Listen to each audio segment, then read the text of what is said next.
To da farko dai ga kanun labaran.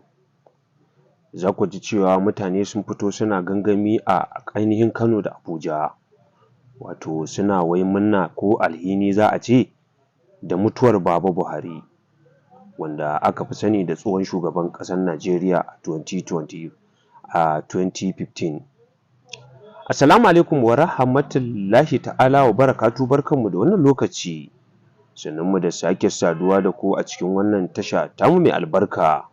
Idan yau ka fara shigowa wannan tasha, ka daure ka danna mana subscribing, sannan ka haɗa mana da alamar ƙararrawa ta yadda da zarar mun ɗora shirye-shiryenmu za su ringa riskarka cikin ƙanƙanin lokaci.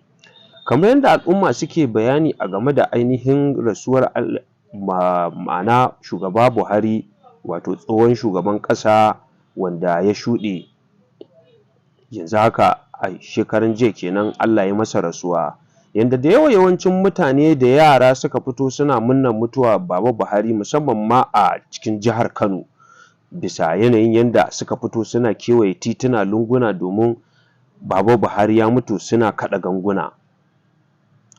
A ta gefe kuma wasu suna alhinin mutuwar ainihin Umar Musa 'Yar'aduwa, wato shugaban ƙasa da ainihin ya rasu Goodluck ya karɓa, wato ya yi abubuwa da dama kamar yadda suke faɗa. Wasu daga ciki suka ce ba mu zaɓe shi ba, kuma ba mu tura masa kuɗi ba, kuma ba mu taya shi yaƙin neman zaɓe ba, amma bai zalunce mu ba, sai dai kuma ya yi mana abin da ba ma tunani, wanda za mu ci gaba da yi addu'a har tsawon rayuwarmu.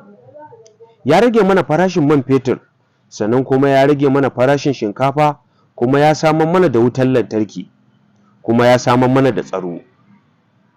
Wayannan abubuwa ne suke ta yawo a kafafen sada zumunta domin ainihin cewa irin abubuwan da suka faru game da Umar Musa 'Yar'aduwa. Sannan a ta gefe kuwa wasu sukan faɗi cewa ya ce bai sace mana kuɗinmu ba, kuma bai ƙuntata mana ba, kuma bai yi mana ƙeta ba. Muna addu'a Allah ya ji ƙansa da rahama, ya kyautata makwancinsa. In ji wasu kenan da suke faɗa a kafafen sada zumunta bisa yadda suke yabon Umar Musa 'Yar'aduwa. Wato abin ne yana ta ƙara ta'azzara, musamman ma a arewacin Najeriya, wato abubuwan da ya faru a tsakanin lokutan baya da aka yi, lokutan da suka shuɗe, wato lokutan mulkin Baba Buhari.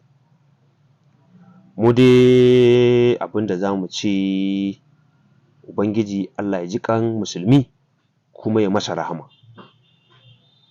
A irin wannan lokuta mutane suna yi wa ainihin Ubangiji shishigi, ba su san ba a shiga tsakanin Ubangiji da bawansa ba. Ku ci gaba da sauraron tashar nan ta Tsagero TV da take kawo muku ainihin labarai iri-iri daban-daban domin nishaɗantar da ku, faɗakar da ku, da kuma ainihin ilmantar da ku.